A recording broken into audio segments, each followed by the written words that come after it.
জাতিসংঘ fact finding report যারা এই গোটা প্রক্রিয়ার সঙ্গে যুক্ত ছিলেন তাদেরকে নানাবিধভাবে বিতর্কিত করার চেষ্টা করা হয়েছে। আমরা অতীতেও সেই বিতর্কগুলোকে খণ্ডন করার চেষ্টা করেছি।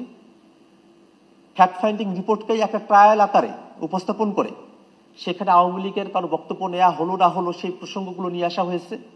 আমরা বস্তুতেই মনে করি যে সেগুলো শুধুমাত্রই বিতর্কিত করবার উদ্দেশ্যেই অযাচিতভাবে সেই তর্কগুলো নিয়ে আসা হয়েছে। ফ্যাক্ট ফাইন্ডিং রিপোর্ট সেটা কোনো ট্রায়াল প্রসেস নয়।